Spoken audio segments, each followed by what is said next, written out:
On the afternoon of Saturday, February 6th, 2010, 61-year-old Alan Lelu set up the ironing board behind the couch in the living room of a little house outside the town of Chartres in northern France. From the kitchen, he could smell the beef bourguignon simmering on the stove. But Alan and the 37-year-old woman who was cooking the beef bourguignon were not talking. The woman's name was Alexandra Nicola, and Alan had actually bought this house for her and her 10-year-old daughter. Alexandra used to be Alan's assistant, but over the years, they had developed a really close relationship that was much more like father to daughter. Now, Alexandra had not worked for Alan in a number of years, but, they remained close. And also, remember, Alan literally bought her this house. And so as a result of this bond they had, Alan found himself visiting her quite a bit at this house, helping out where he could. And he also paid for her car and also for their vacations. And Alan could afford to be this generous because he was a very successful, high-powered producer of circus shows, which were a huge moneymaker in France. Lots of companies booked circus shows for end-of-the-year parties for their employees, and Alan had lots of major contracts. And so as a result, Alan's office was in this fancy chateau in the countryside, and his wife actually lived in this luxury ski town near the Swiss border, and Alan was constantly traveling all over Europe for work. But this life could also be a grind. Just in the past 24 hours, Alan had traveled more than 1,200 miles, meeting with potential clients and scouting new performers. So he put a lot of value on the time where he could escape to Alexandra's house, where he could recharge in the quiet of the suburbs, and obviously spend time with somebody he cared a lot about. Now, Alan knew all of his friends and coworkers thought that he and Alexandra were blatantly having an affair here. And he was sure that's what his own wife assumed too. And this was fair, because after all, Alan did have lots of extramarital relationships.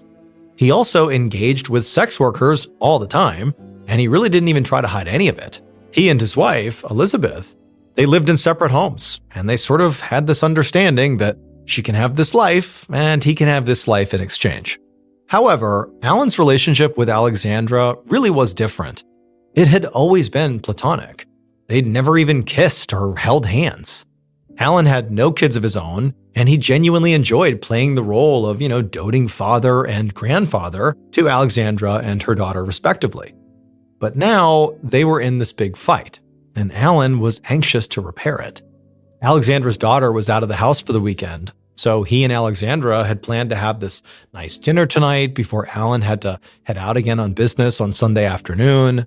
But Alan, somewhat stupidly, had brought up Alexandra's past, and they'd ended up getting into this horrible fight and just continued to yell at each other ever since. Alexandra was very defensive about her troubled history. When she was a young woman, she had moved to Paris and she had fallen in love and she had had a baby, but the baby had tragically died, and her relationship with her love had fallen apart, and so she had spiraled into very self-destructive behavior. By the time Alan finally met her in 2002, so this is 8 years before they were in this house having this big fight, Alexandra was really struggling. By this point, she had a 2-year-old daughter, and she was really struggling to provide for her because all she could muster in terms of work was like this combination of minimum wage jobs and side hustles. And so when Alan had hired her as his, full-time secretary, it had completely transformed her life. But, deep down, sometimes she seemed more resentful of Alan's power than grateful for his help. It's like he had total control over her well-being, and she didn't necessarily like that. And so with that as context, Alan left the ironing board and walked into the kitchen, hoping that Alexandra had cooled down enough that they could actually have a real conversation here. And so once he was in the kitchen, he sort of looked over at Alexandra and couldn't really tell where she was at, and then he turned, opened up the fridge, and just kind of stared inside of it, not really looking for any food or drink or anything. He was just hoping that Alexandra would say something to him. And to his relief, Alexandra did turn around and kind of playfully swung her dish towel at him, telling him that he had to wait for dinner. She didn't seem mad at him anymore, so Alan felt very relieved, and he smiled and closed the fridge, and then he told her to come sit with him and have some wine while they waited for the laundry to dry so she could iron it. A few minutes later, they both sat down on the sofa with their wine glasses, and Alexandra asked Alan how business was going. He told her it was good, which technically it was. His company was on track to bring in around 4 million euros that year, which is the equivalent of about 5 million US dollars. But despite how things looked on paper, Alan was pretty stressed. He made the majority of his money through contracts with companies, but he was not the only person competing for those lucrative contracts. His number one competitor was another circus owner whose name was Michel de la Rue. And recently, Michel had been beating Alan on one contract after another. And it was starting to feel to Alan like Michel was actually targeting Alan's contracts, trying to steal them from him, rather than trying to cultivate his own clients. Alan told Alexandra that on Monday, he had a very important meeting in Vichy, which is a city in central France about a 4-hour drive south of Alexandra's house. At this meeting, Alan was hoping to win a big contract, as long as Michel didn't steal it out from under him. Alexandra put her hand on Alan's arm and told him, "Don't worry." She said she was sure his meeting on Monday would be a huge success and they could celebrate in a few weeks on the ski trip that he had booked for the two of them and her daughter. Then she put down her now empty wine glass and went to go do the laundry. As Alexandra disappeared into the back of the house, Alan just kind of sat by himself for a minute. He was looking forward to the vacation that she had mentioned, in part because Alexandra had been a lot busier lately with her new boyfriend, a 42-year-old IT engineer from Paris named Yves Bernard. Now, Alan and Yves got along just fine, but he could tell that, Alexandra and Yves were getting pretty serious. They might even get married. And Alan couldn't help but worry that eventually, if that happened, Yves might start to resent him for sort of stepping in as this paternal figure in Alexandra's life, that perhaps he would come off as being sort of overbearing. But he was not going to let that fear wreck the evening. So as Alexandra came back now with the laundry, picked up a book from the coffee table, and took the last sip of his wine. The rest of the weekend passed by quickly, and by Sunday afternoon, Alan was back in his car, headed back out of town. But what no one would realize until much later was there was actually a second car following closely behind him.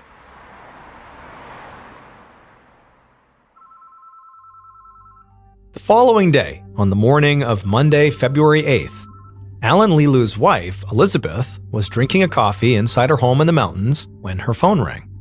She picked it up and she heard the voice of Alan's assistant, Sylvie. And Sylvie sounded very worried. And she said she was calling to see if Elizabeth had heard from her husband recently. And this was pretty strange, because Alan was not the type of person to just disappear from work without telling his secretary. So Elizabeth told Sylvie that no, she hadn't heard from Alan in a few days. And then she asked Sylvie, why? What's going on here? And as Elizabeth listened to Sylvie's answer, she felt herself growing really nervous. Because apparently, Alan had this very important meeting in Vichy that morning, but he had not shown up for it. In fact, he'd never even checked into the hotel in Vichy where he was supposed to be staying. Sylvie said she had already reached out to several of Alan's friends and business contacts, but nobody had heard from him. And he was not answering the repeated phone calls to both of his cell phones, which appeared to be turned off. None of this made any sense to Elizabeth. Alan was famous for spending entire days on his various phones. She couldn't even recall a time when he'd been unreachable, even briefly. So Elizabeth told Sylvie she was glad she called, but she would take it from here. Then Elizabeth hung up the phone with Sylvie and called the police.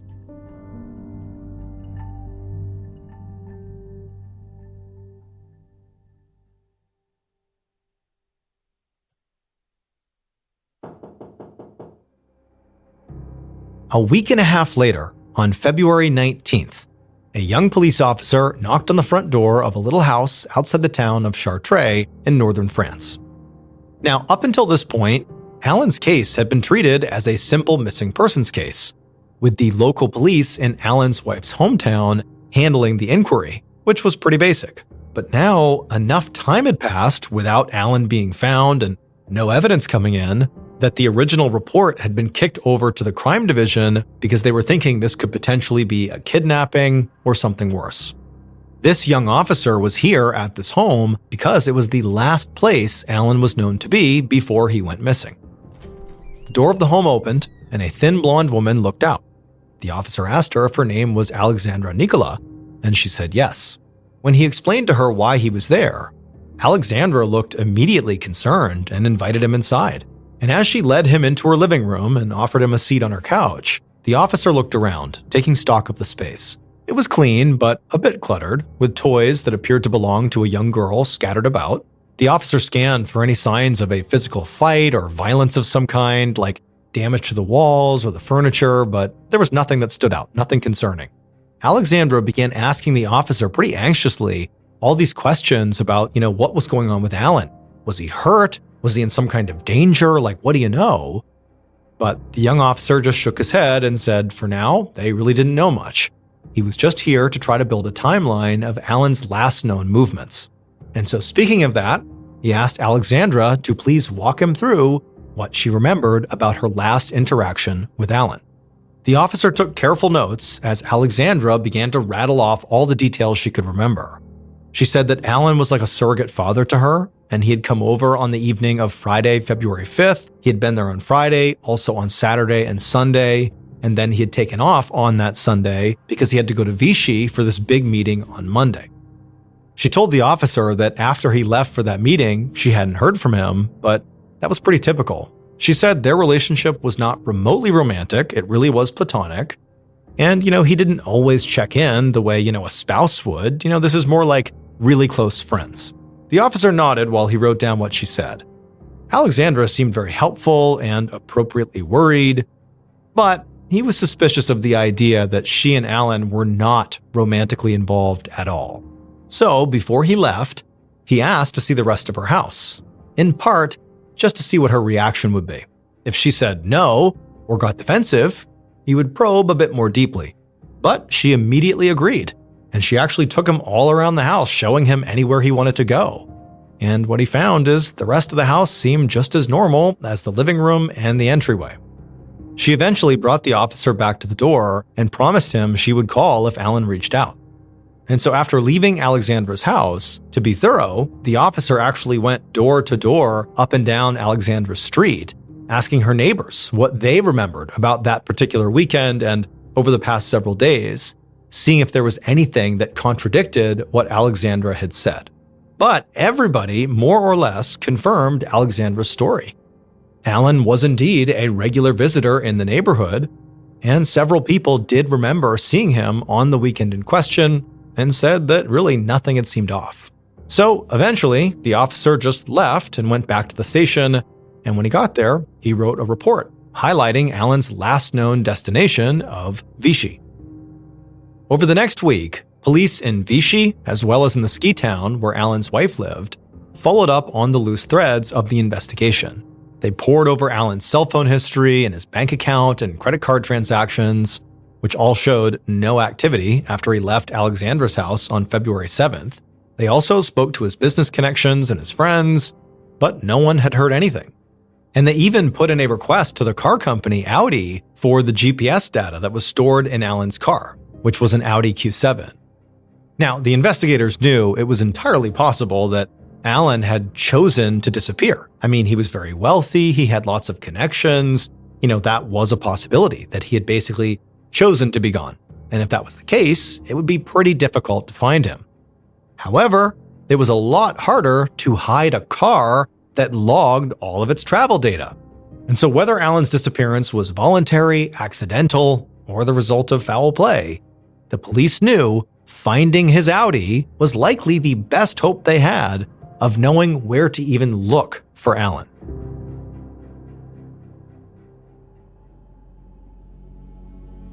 On February 26, 2010, so 19 days since Alan was reported missing, a detective named Pierre Martin stood in a secure impound lot in the city of Orléans, France, looking at Alan's gray Audi Q7. The GPS data that police had requested from Audi had come back a few days earlier, and it had led detectives to a surprising place. So again, the last place where Alan was known to have been before he vanished was leaving the home of his surrogate daughter, Alexandra Nikola, near Chartres, France, and heading to Vichy, France for a business meeting. But his Audi had not been found in Chartres or Vichy. Instead, it had been discovered in the parking lot of a train station in Orléans, which was in between those two cities. And so to the police, it sort of looked like he had gotten halfway to his destination and just stopped. Now, when they found this car, the first thing they did is they just put it under surveillance for 2 days to see if maybe Alan or somebody else would return to it. For context, the parking lot where this car was in a pretty rough area where violent crime and sex work were pretty common. So, any number of people could potentially, break into this car or who knows what. It just seemed like a seedy area where something might happen here if we keep watching. But nobody had shown up. So finally, they just towed the car to the impound lot for forensic technicians to process it and look for evidence. And Detective Martin was here to watch that process. The forensic techs circled the vehicle and began taking photos of the outside and also dusting for fingerprints. There was no visible damage anywhere on the outside of the car, and there were no traces of any effort to try to break into the car. Plus, Alan's briefcase and luggage were clearly still inside the car, which meant, the fact the car was found where it was likely not a product of a robbery. This didn't seem like somebody just stole his car. It's here and it has nothing to do with Alan's disappearance. It seems like how this car got here is connected in some way to what happened to Alan. And, sort of going down that path, it seemed more and more likely that what happened to Alan probably fell into the category of foul play. However, when the technicians opened up the car doors and began dusting for prints inside, the upholstery was disappointingly clean, which doesn't exactly sort of enhance the idea that foul play happened here. It just sort of seems like what's going on. But after a few minutes, after, kind of thoroughly scanning the inside of the car, one of the techs pushed the button near the driver's side that opened up the trunk. And then after it was open, Detective Martin walked around to the back to look inside and see what was in there. And what he saw was this bulky object wrapped in a pink sheet. And right away, Martin had this sinking feeling in his chest as one of the techs reached forward with a gloved hand and pulled the sheet back. And pretty much immediately, Martin's suspicions were confirmed. Underneath that pink sheet was a body, a man's body, fully clothed and curled in the fetal position. There was no doubt this was Alan Leeloo. But there was no visible blood or wounds or bruises anywhere on his body, and there was no blood in the trunk. When Detective Martin reached in to try to move Alan's body to further examine him, he found his body was already incredibly rigid with rigor mortis.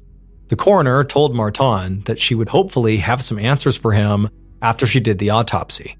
The weather over the past few weeks had been pretty cold, which was good for evidence collection because it basically meant the trunk had sort of acted like a refrigerator and preserved Alan's soft tissue. As the coroner wheeled the body away, Martin just stood there staring at the now empty trunk. He had no theories about when or why or even how Alan had died. All he knew was that this was now officially a murder investigation.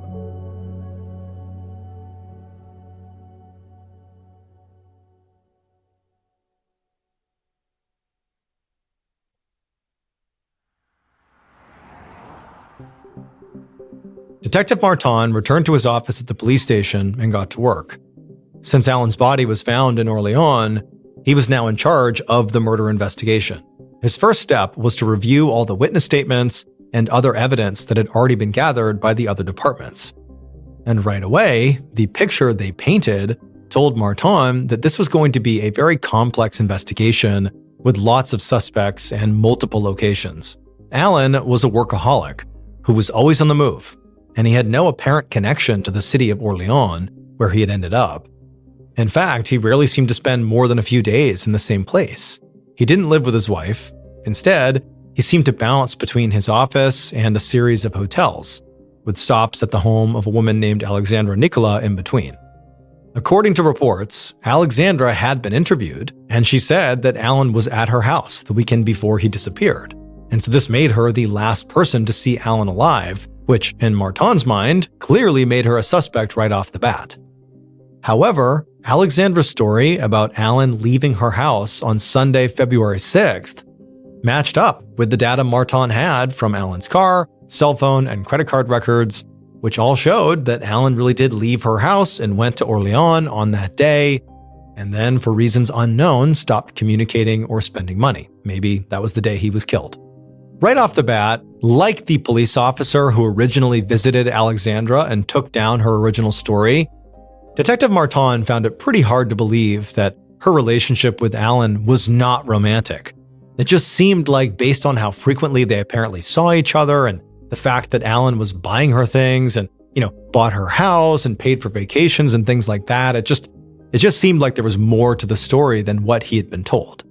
But even though that did totally cast some level of suspicion on Alexandra, there was also just a logical side of it for Detective Martin, which is like, okay, the size difference between Alan and Alexandra was stark. I mean, Alan was 240 pounds, a really big guy, and Alexandra was just very small and petite. Now, is it impossible for her to kill him and put him in the trunk of the car in Orleans? No, but it just makes it sort of unlikely. And so that's just sort of floating in the background of Detective Martin's mind. But for now, what Martin found himself much more interested in was some of the other information that Alan's business associates and wife had supplied.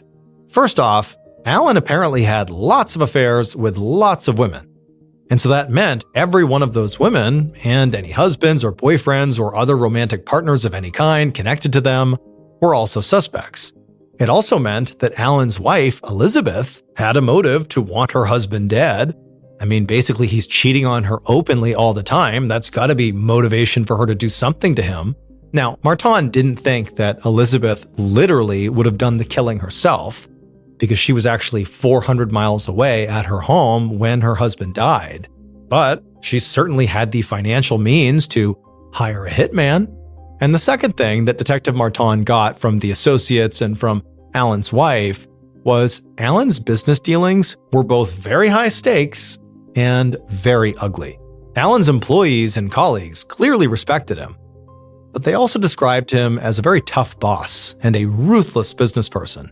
He could be very loud and abrasive, and he had already made his fair share of enemies in the circus business, which was already known to be a cutthroat industry where a lot of money was flying around.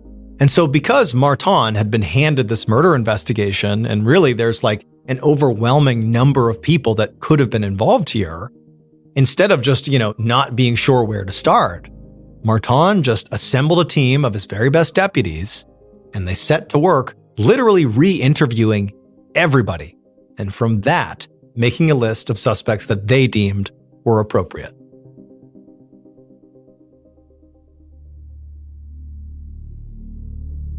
Three weeks later, on March 17th, Detective Martin walked into an interrogation room in the Orleans police station, and he sat down across from a relatively fit-looking 50-year-old man who was waiting for him quietly and apparently very calmly. The man's name was Michel de la Rue, and he was Alan's biggest rival in the circus business. He was also, at this very moment, Detective Martin's #1 suspect in this murder. Martin and his team had spent the last few weeks conducting dozens and dozens of interviews, and Michel's name had come up more times than anybody else's. And this was because, immediately after Alan disappeared, Michel had begun contacting Alan's clients, trying to get them to all sign new contracts with him, sort of a pretty cutthroat and cold thing to do. And Detective Martin had done the math on these contracts Michel was going for, and they added up to the equivalent of millions of dollars, which in the detective's mind was a very compelling motive for murder. Maybe Michel killed this guy specifically to gobble up these contracts. And not only that, but the coroner had by this point come back with Alan's cause of death. He had been strangled using some kind of ligature, like a rope or a belt, and it likely took between 5 and maybe 10 minutes for Alan to actually be strangled to death. So, the idea is someone's actively strangling him for that long. That is a long time to be right there on top of somebody killing someone. And then the scratches that were found on Alan's legs suggested that his body had been lifted into the trunk after he was already dead. So the death struggle, the actual strangling, clearly took place outside of the trunk. And so all that meant whoever killed Alan had to be pretty strong. And looking at Michel now, Detective Martin thought that he did fit the description. He seemed like a pretty fit, strong guy. However, as Martin began asking Michel questions and watching his face and body language for signs of anxiety or defensiveness that could suggest he was hiding something, what he found was Michel seemed pretty open and very straightforward, like he was not hiding a thing. Michel immediately acknowledged poaching Alan's clients, but he just shrugged as he explained it. That was business. He said he was sure if somehow the positions were reversed, Alan would do the same thing to him. And also, he said he had an airtight alibi. On the weekend, when the coroner believed Alan had been killed, Michel had been hundreds of miles away skiing. And then Michel produced this folder full of these receipts and all these phone numbers, and he handed it over to Martin, who took it, and he told Michel, okay, sit tight. And then the detective got up and he left the interrogation room and he handed over this folder to another detective to check out. But after that, Detective Martin did not go back into the interrogation room. Instead, he grabbed another detective and told them to take a shot.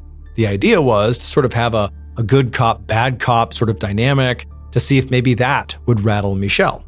And so Detective Martin watched from behind the two-way mirror as the next detective walked inside and took a stab at, breaking Michel. But their conversation basically played out the same way that Martin's had. So Martin signaled for another detective to go in there and have them take a shot. But they too had a sort of run-of-the-mill conversation with Michel, and they didn't make any progress. And then finally, after basically hours of cycling different detectives into the room to try to catch Michel in a lie, Detective Martin felt a tap on his shoulder. And when he turned around, it was one of his deputies who told Martin that unfortunately he had called all the people that Michel had given them information for, all the witnesses from the ski resort, and he had also even called the manager of the ski lodge. And basically, Michel's alibi checked out. He clearly had not been physically able to kill Alan. He was at that ski resort at the time of the murder. At this point, Martin knew he could not just keep Michel indefinitely and just keep trying to catch him in a lie. Even if there was some possibility here that he was involved in this murder, at this point, there just wasn't enough evidence. And so he had to let Michel go.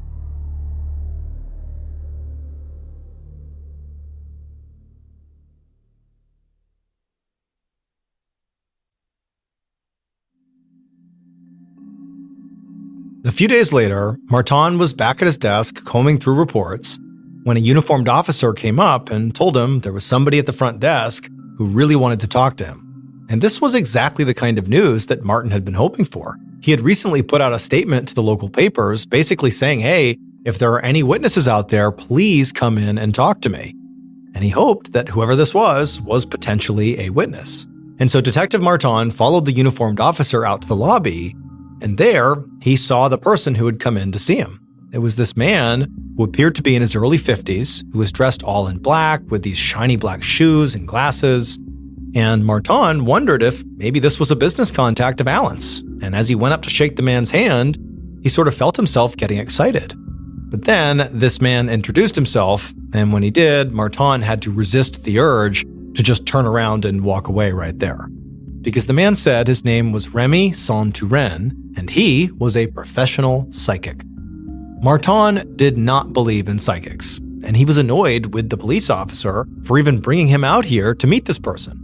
And so Martin was literally about to just tell Remy to, thanks for coming in, but I don't have time for this, you need to go. But then he thought better of it, because Martin was really having no luck with this case. There had been very little forensic evidence recovered from Alan's car. There were no usable fingerprints, and while the bedsheet Alan's body was wrapped in did have some DNA on it, it didn't match anything in their system. And then the business leads that Martin had been pretty excited about hadn't panned out either, and he'd found no evidence that anyone in either Alan's personal or business circles took out a paid hit on him. Martin's team had also spoken at length to Alan's surrogate daughter, Alexandra, and all the women he was having affairs with, and all the sex workers he had engaged with, and none of them, nor any of their boyfriends or husbands or partners, made sense as the killer. So, out of a mixture of a little curiosity and a lot of desperation, Martin brought Remy the psychic back to an interrogation room and asked him what he thought. Remy explained that he had heard a news bulletin about Alan while he was driving, and when he heard it, he had a vision that was so vivid that he actually had to pull over. He said he saw Alan Lilu as clear as day in this physical struggle with a woman. Remy didn't know her name, and he couldn't describe her, but he was certain that a woman was somehow involved in Alan's murder. Martin was disappointed because, unsurprisingly, this just sort of felt like a generic stab in the dark by somebody parading around as a psychic who could see things that nobody else could. It just seemed like he threw this random generic thing out there as if it was some big revelation, and it just didn't feel like it was. But Remy wasn't done. He went on to say he was sure that Alan was not killed in Orleans, even though that's where his body had been found. He said Alan's body had been taken away from the murder scene and actually placed in the trunk after he was dead. And this caught Martin's attention, because the coroner had been certain that Alan was strangled in one place and then placed into the trunk afterwards for transportation. But critically, the police had not released that information to the press, specifically because they wanted to be able to weed out fake tips. And so for Remy to say that, how would he have access to that? Now, Martin knew this could have just been a lucky guess by Remy, but it just seemed so, on the nose that he began considering what else Remy had said. This idea that, okay, Alan was struggling with this woman. That was something that, Martin had not really considered. He had sort of ruled most women out as the potential suspect because of how big Alan had been and how physical this murder had to have been. So it just seemed more likely that a big, strong man was responsible for the killing. But now, Martin wasn't so sure. And suddenly it seemed entirely possible that, maybe a woman really did do this. And so eventually, Detective Martin thanked Remy for coming in and sharing his ideas about the case. And then after walking him out of the station, Detective Martin sped back to his desk. Because Martin had an idea. Lots of people in Alan's life had told the police investigating his murder that Alan had had lots of extramarital affairs. Now, Detective Martin and his team had spoken to all the women they could possibly find who had had these affairs with Alan, and basically all of them had been ruled out. However, now, after talking with Remy the psychic, something about the location where Alan's body was found was jumping out at Detective Martin. The part of Orleans where Alan's car had been parked was pretty sketchy, it was crime-ridden, and critically, it was known for being a hotbed for sex work. Now, Martin already knew, clearly, that Alan engaged with sex workers. It just seemed like that was one of the things that he did, and they spoke to numerous sex workers and ruled them out as being suspects, and so for the most part, sex workers were not really on Detective Martin's radar as, primary suspect pool. However, now with fresh eyes, he was thinking, maybe the reason Alan was in Orleans was because he was there to meet a sex worker, and while he was there, something went wrong, and it resulted in his death. So, Detective Martin spent the next few days absolutely scouring Alan's laptop. Now, the forensic techs had already been through it once, looking at all of Alan's emails and business records, but Martin was looking at something different. He was using the laptop to search through all the websites where Alan had found sex workers to go visit.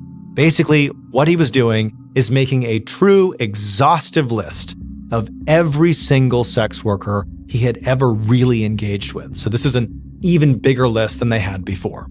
There were dozens of names and profiles to sift through, and as Martin found them, he would send members of his team out to speak to all the women he possibly could.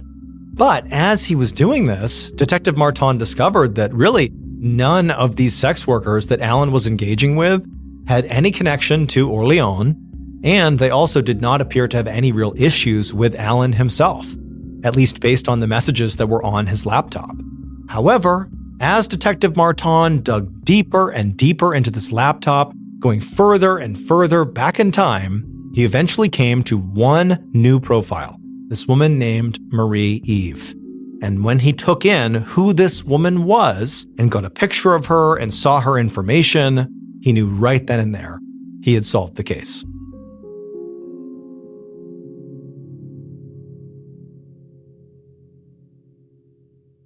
based on the entire police investigation as well as a confession from the killer. The following is a reconstruction of what police believe happened to Alan Leeloo on the day he was murdered.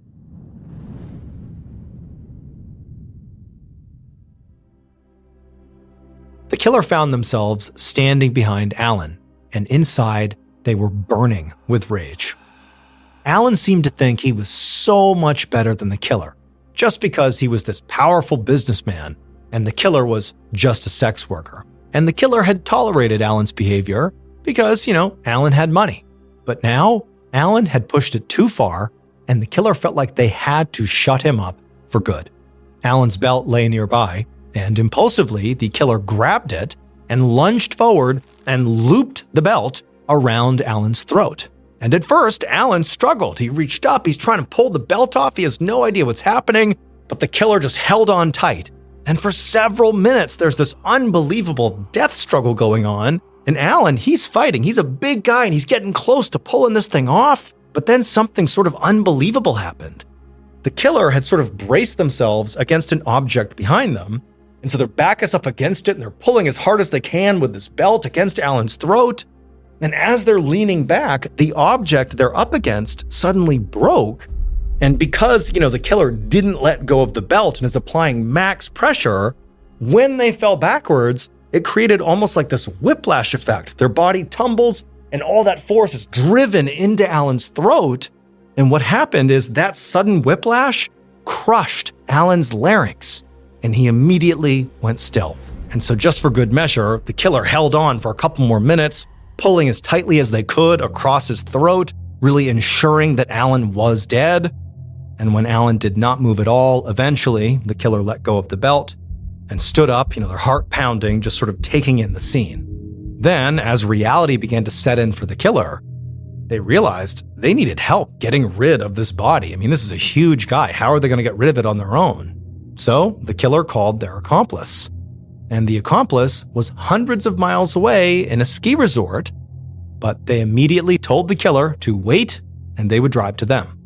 Sure enough, the next day, the accomplice arrived and they helped the killer load Alan's body into the trunk of Alan's car. Then the killer climbed into Alan's car and drove it to the train station in Orleans. Behind them, as they made this ride, police would realize much later there was a second car being driven by the killer's accomplice. The killer and the accomplice would abandon Alan's car and his body in Orleans, and then together they would drive away, and shortly thereafter, they would actually get married. Because the killer was Alan's own surrogate daughter, Alexandra Nicola. Alexandra's troubled past that she was very defensive about included the fact that she was actually a sex worker under the name Marie Eve. Her accomplice was her new boyfriend, Yves Bernard. So Alexandra and Alan had fought previously about her, troubled history, and she was especially mad that at one point, Alan had implied that Alexandra's daughter could sort of end up like her, as if that would be a horrible thing. So on Saturday, February 6th, when Alan brought up Alexandra's daughter, just sort of in conversation, for Alexandra, something snapped. It just felt so disrespectful that he, again, was talking about her daughter, and sort of out of impulse, she grabbed the belt, wrapped it around Alan's neck, strangled him, and ultimately stumbled backwards and crushed his larynx and killed him. In a way, it was sort of true what Alexandra had told the police when they initially questioned her, that Alan had left her house in his car on February 7th, and she had not seen him again. What she had left out was that Alan was already dead in the trunk of his car when he left. Alexandra Nicola confessed to the murder of Alan Leeloo and was sentenced to 15 years in prison. Her boyfriend, Yves Bernard, was sentenced to 2 years for concealment of a dead body. The couple has since been released, and together they have a child who was born before Alexandra went to prison. On the night of September 21st, 2013, 39-year-old Joe Connell clinked his fork against a champagne glass to get the attention of his friends and family, who were sitting together on a restaurant patio in Wilmington, Delaware. Everyone at the large table quieted down as Joe stood up and raised his glass. He looked over at his wife Olga sitting right by him, and he smiled at her. Then he cleared his throat and made a toast. He said that he still couldn't believe that he'd been lucky enough to meet and marry a beautiful, brilliant woman like Olga. And he was so excited to be there with the people they loved to wish her a happy 39th birthday. Everyone at the table shouted happy birthday, toasted Olga, and then drank their champagne. Olga blushed, and Joe laughed a bit. He knew how shy his wife could be when the attention was on her. But he sat down and put his arm around her and told her that she deserved all the attention. After all, this was her special day. A few minutes later, as the group was talking and eating, Joe felt his phone buzz in his pocket. He pulled it out and saw there was a text message. He read it, then quickly replied, and then jumped back into the conversation at the table. But pretty much right away, loud music began playing from inside the restaurant, and Olga immediately got excited. The music meant that the dance floor in this large restaurant and bar was now open, and the dance floor was one of the big reasons they'd chosen this place to celebrate here in the first place. Because as shy as Olga was in a lot of social situations, she actually loved to let loose and dance. And so Joe instinctively stood up, looked over at his wife and took her hand, and then together they walked inside the restaurant. Once inside, they immediately hit the dance floor, and for a minute, Joe just stood there watching his wife dance. She had beautiful blonde hair, she was wearing a nice dress, and she had on sparkling pieces of expensive jewelry. Joe had meant every word in his short birthday toast. He really couldn't believe how lucky he was to be married to this woman.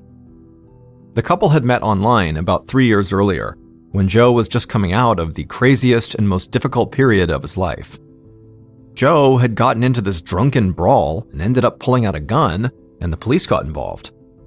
Joe had said the gun was not loaded, but that event still had landed Joe in prison for almost 6 years. And when he'd gotten out, he'd vowed to clean up his life. And pretty quickly after getting out, 2 things made that possible. 1, he'd become co-owner of an auto repair shop with his best friend Chris, and 2, he'd met Olga. Joe and Olga had gotten along right away, and so they quickly set up a date. And as soon as they hung out in person, Joe thought Olga was the most beautiful woman he'd ever seen, and one of the smartest people he'd ever met. Olga had grown up in Russia, and while she was there, she'd received college degrees in physics and chemistry. Now, Joe never thought of himself as being a particularly smart guy. He thought he was just a really good car mechanic. But Olga, she fell for him the same way he fell for her. She thought he was funny and outgoing, and it didn't hurt that she thought he was handsome and in great shape. And so, not long after their initial meeting, they moved in together, and then eventually, in June of 2013, they got married, just a few months before Olga's 39th birthday. Back on the dance floor, Joe shouted over the loud music and told his wife how amazing she looked tonight. Olga wrapped her arms around his neck, and they started dancing together. And before they knew it, hours had flown by. The dance floor had all but cleared, and the restaurant staff was now starting to shut things down for the night. Joe and Olga said goodbye to the few friends who'd stayed to dance with them, and then they too left the restaurant.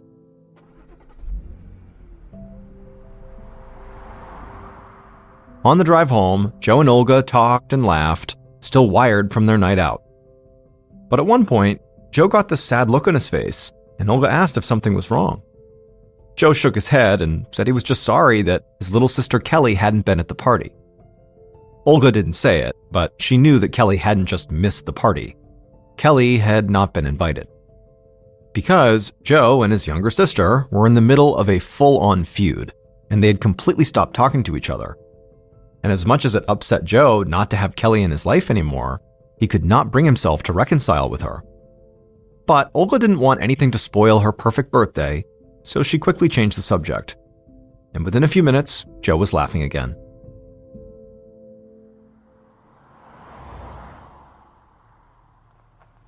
Around 1:30 a.m., Joe pulled his car into a parking spot in front of his and Olga's condo. Olga got out of the car and headed down the walkway towards their front door. Joe moved kind of slowly and trailed behind her. Olga pulled her keys out of her purse, and right as she was about to unlock the door, she heard a strange noise coming from behind her.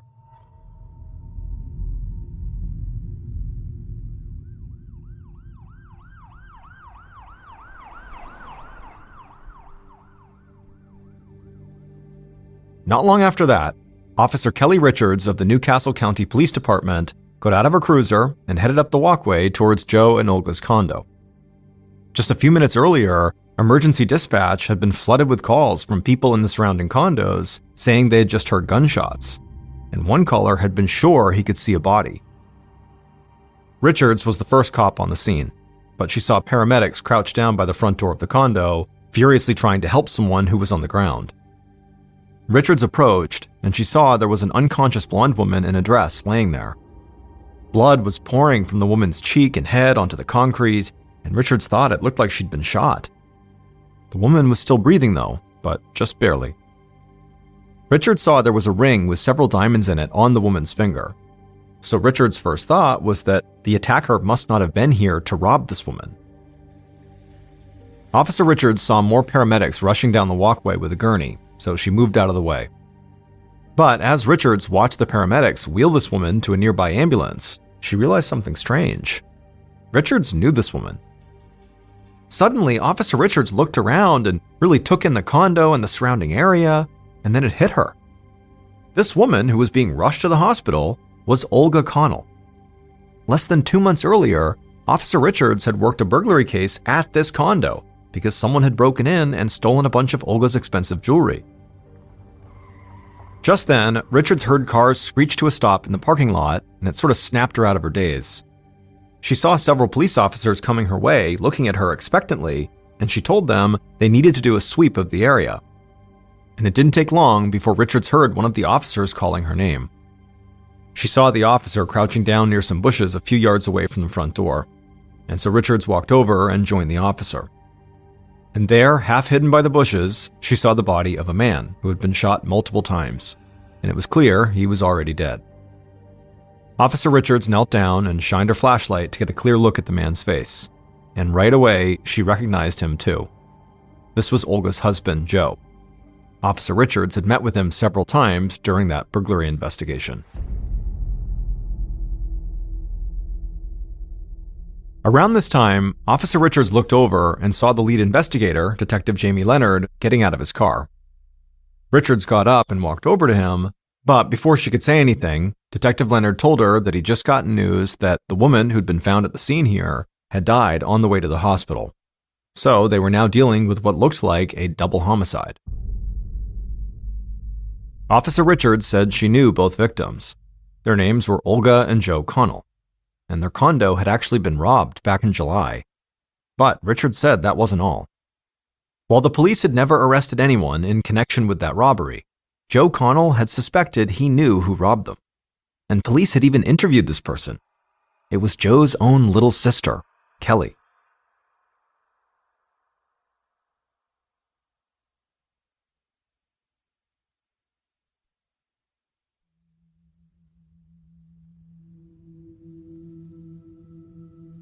That afternoon, Detective Leonard sat at his desk looking over crime scene photos, waiting for Joe's sister, Kelly, to get to the station.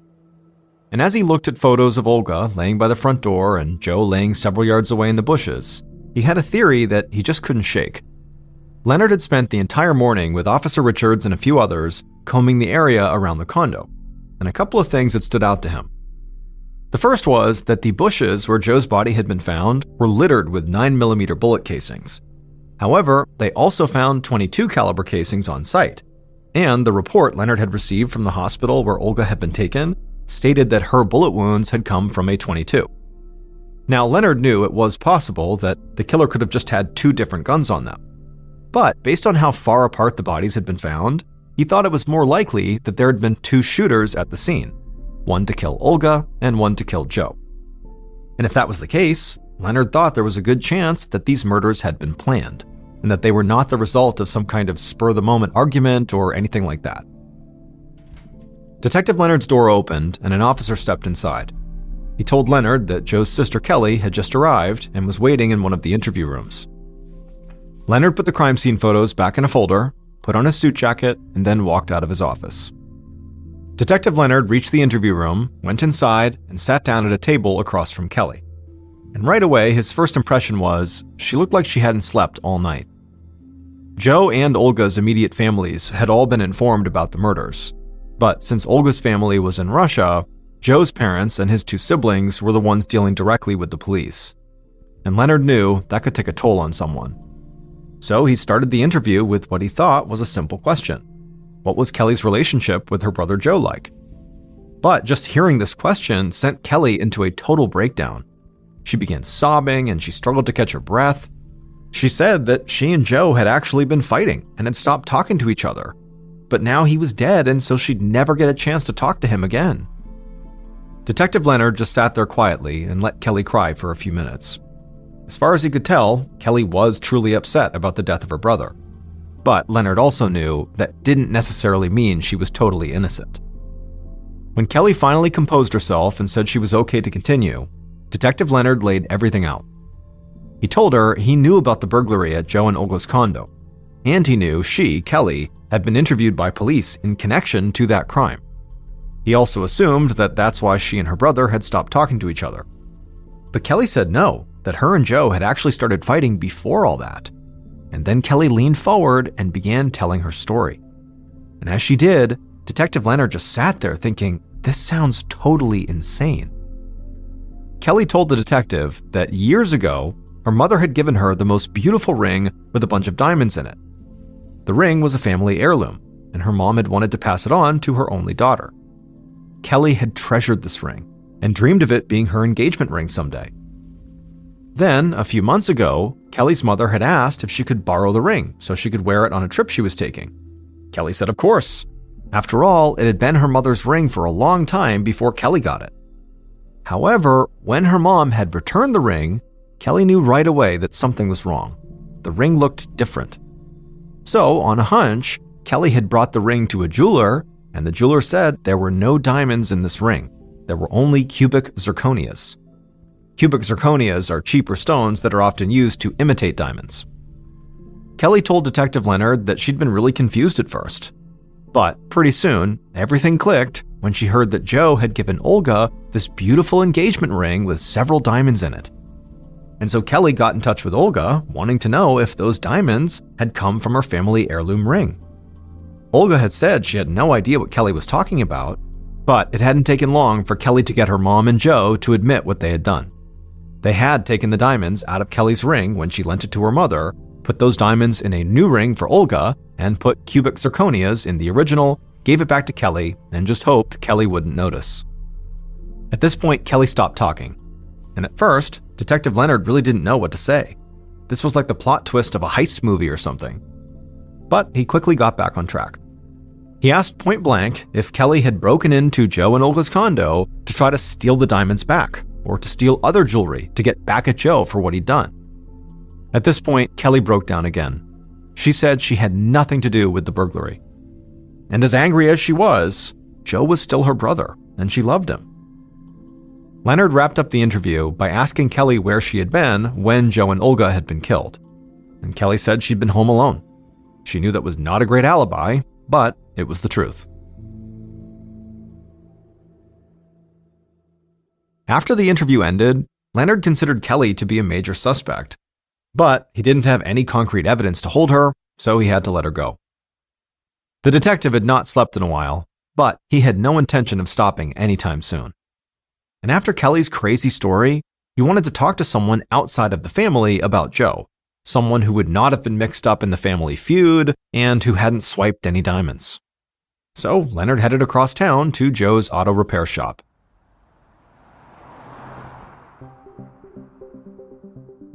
Later that afternoon, still not even 24 hours after Joe and Olga's bodies had been found, Detective Leonard walked across the parking lot of the auto repair shop that Joe had co-owned. He saw several mechanics hard at work on different cars, and he also saw a few guys who looked like they'd just come by the shop to hang out. They seemed a little strange to Leonard, but he didn't think too much about it. He walked into a small lobby, and he saw a man who looked like he was around 30 sitting behind the counter. Detective Leonard introduced himself and showed his badge, and the man behind the counter stood up. He said his name was Chris Rivers, and he asked if there was a problem. Leonard asked him if he knew who Joe Connell was. Immediately, Chris let out a big sigh, and a very annoyed look came across his face. He looked right at Leonard and said, "What did he do now?" This was not what the detective had expected. In fact, it really threw him off. Leonard had planned to come by the shop, learn a bit about Joe, and then leave. But now, he wondered if Chris might have information about something illegal Joe had been mixed up in. So, right there on the spot, Leonard changed his plan, and he asked Chris if he wouldn't mind coming to the station to answer some questions. The sun had begun to set by the time Detective Leonard and Chris sat down together inside of an interview room. Based on what Chris had said at the auto repair shop, it seemed like he had no idea Joe had been killed, and Leonard didn't tell him. Instead, the detective asked Chris what he did at the auto repair shop. Chris said he co-owned the place with Joe, but sometimes he felt like he was doing everything by himself. Leonard asked him to elaborate, and so Chris said, Joe seemed to like the idea of owning the business way more than actually running the business. Leonard smiled like he could relate, and he asked Chris if Joe's behavior upset him. Chris said of course it did. It was hard enough keeping the shop open, let alone profitable, but suddenly Chris stopped talking and just stared at Detective Leonard. Chris realized he'd just started ranting and still had no idea why he was there. So he asked again, what had Joe done? At this point, Detective Leonard knew he had to tell Chris what was going on. So he said Joe hadn't done anything. Instead, someone had murdered Joe and his wife. Everything about Chris's demeanor immediately changed.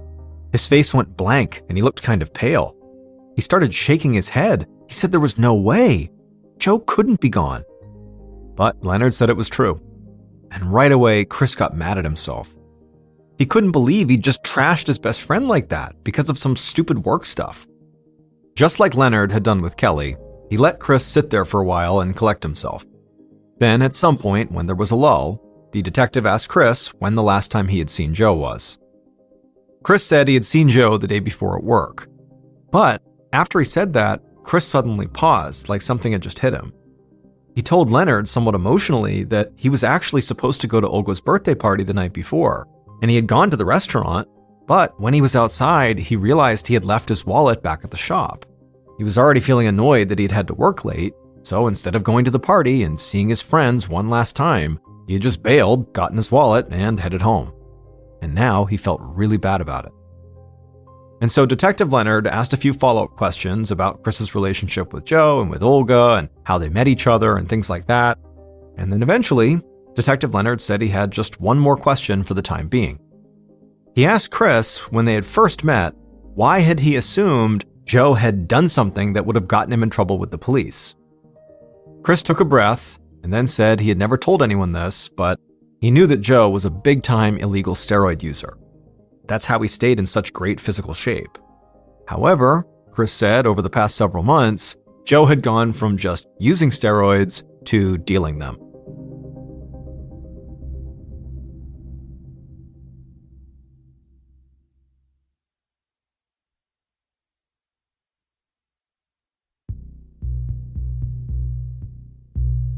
In the days following the interview with Chris, Detective Leonard really started to dig into Joe's past, particularly his time in prison.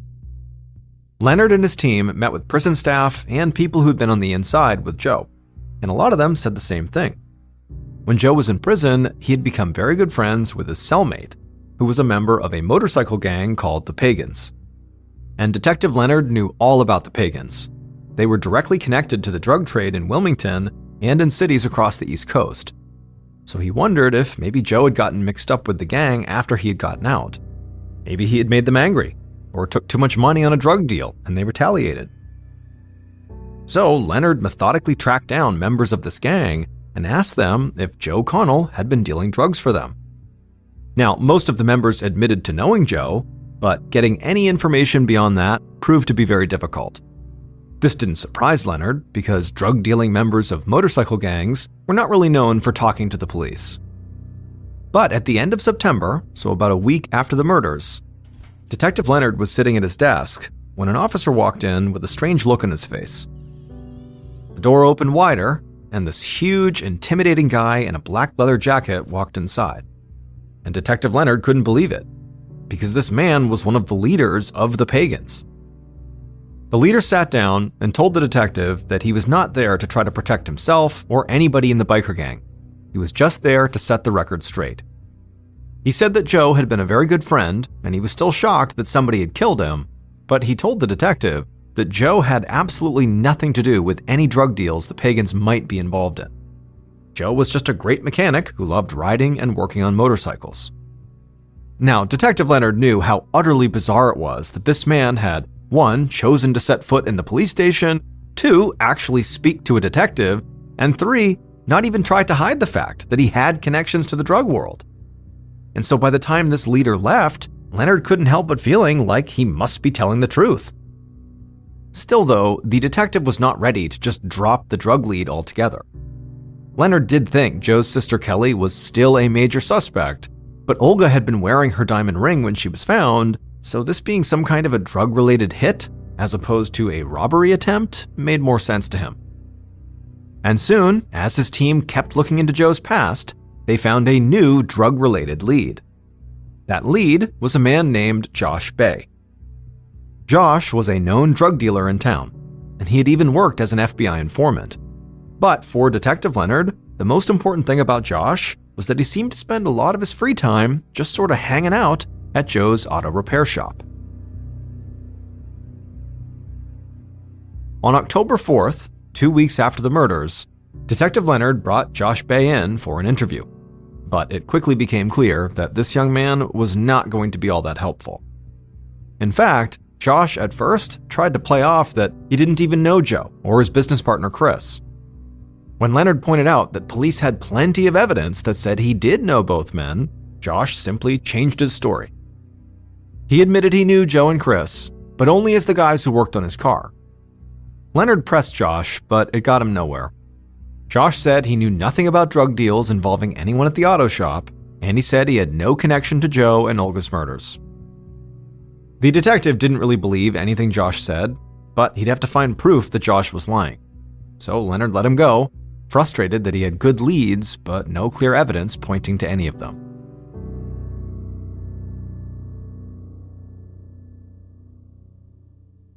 The following day, October 5th, Detective Leonard and members of his team stood at the back of a church for Joe's funeral, listening to a man sing Danny Boy over Joe's casket. As Leonard listened to the song, he scanned the church pews, looking at everyone who had come.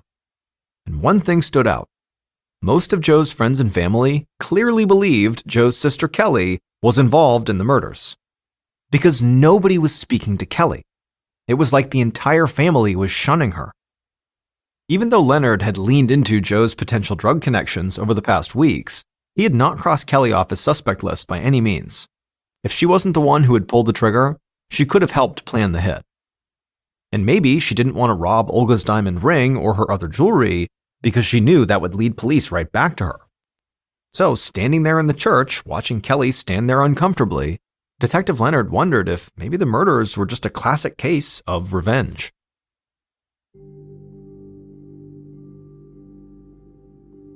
Four days later, on the evening of October 9th, Detective Leonard and his team gathered around a TV at the station to watch a local news show. This was not something they did often, but tonight, the news was running a story on Joe and Olga that would include interviews with people who had been close to the couple. Just like going to the funeral, Detective Leonard saw this as an opportunity to see if anyone would say or do something strange. The news show started, and at first it was pretty standard. A retrospective on Joe and Olga's lives and how much people love them. But during one interview segment, Leonard heard something that took him completely by surprise. He looked around at his team to make sure he hadn't misheard something, but they had all caught it too. And they knew it could be something huge. After the news show ended, Leonard didn't waste any time. He laid out a new strategy to pursue what he thought might be the most important lead they'd gotten since the night of the murders. Leonard's team worked tirelessly, but it would still take a lot longer than Leonard had hoped for them to secure enough concrete evidence to put together a case that would hold up in court. But in September of 2014, 1 year after the murders, police finally made an arrest. Now they had a clear picture of who killed Joe and Olga and how they pulled it off.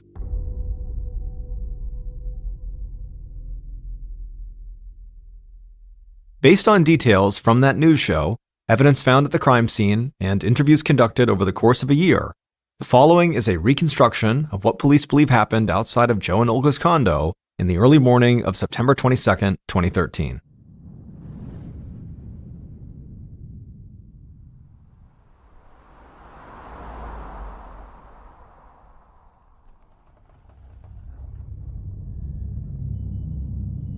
Around 1 a.m., the killers pulled their car into the condominium parking lot.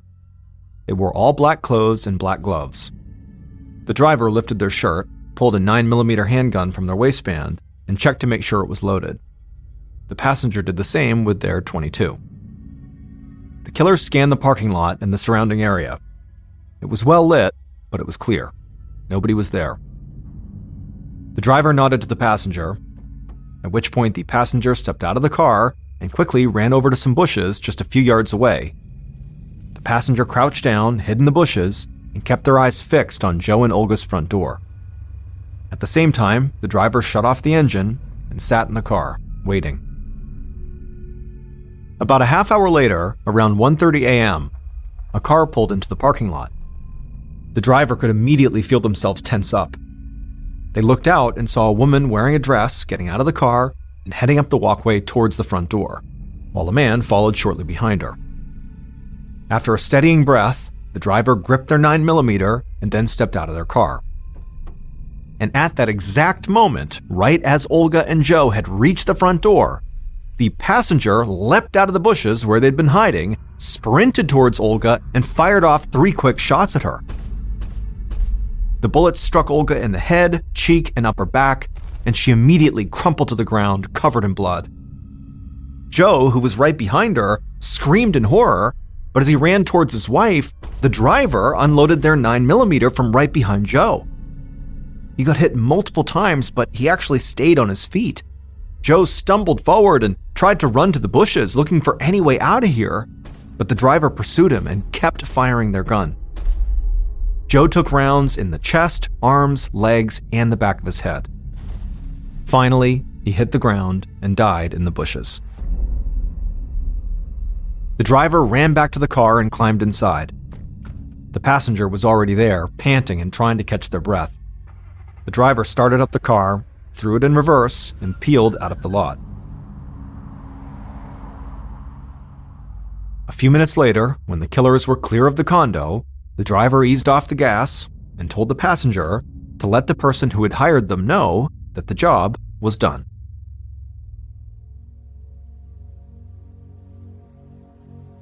The 2 people who shot and killed Joe and Olga had no personal connection to them at all.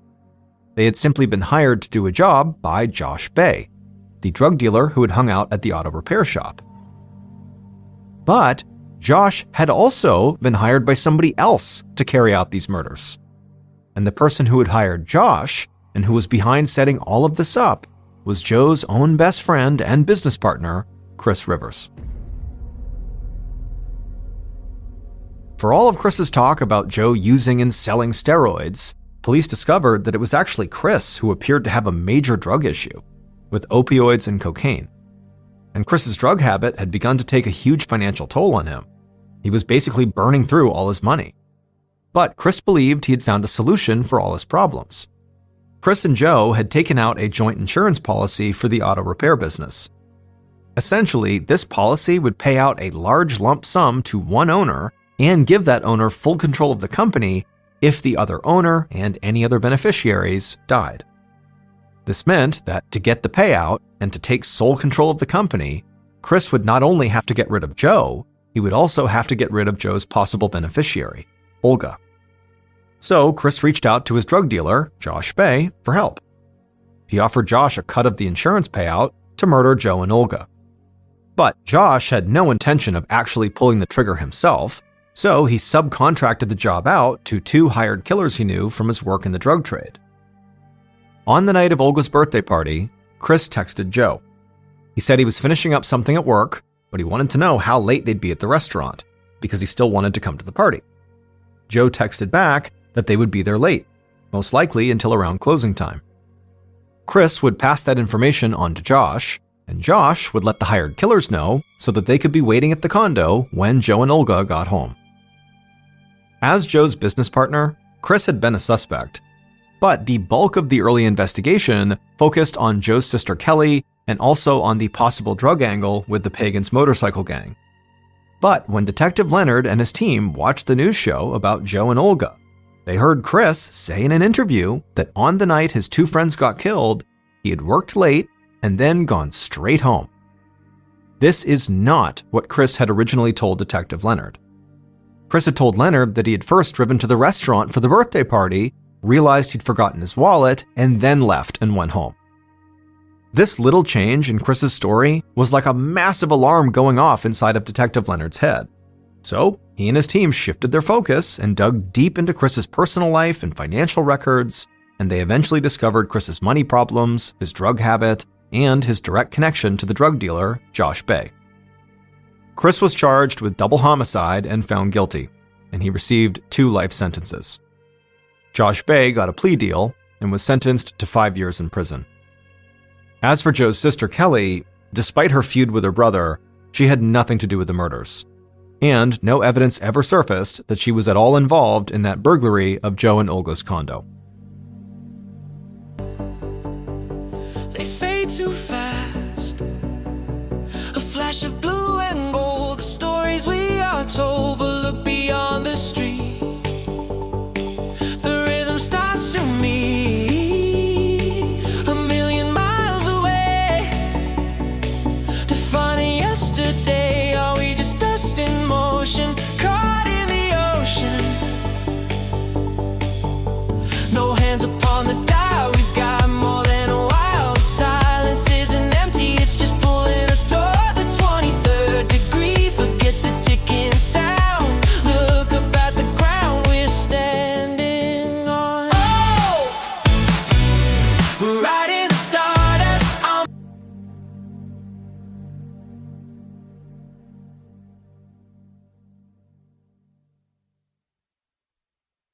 A quick note about our stories: they are all based on true events, but we sometimes use pseudonyms to protect the people involved, and some details are fictionalized for dramatic purposes.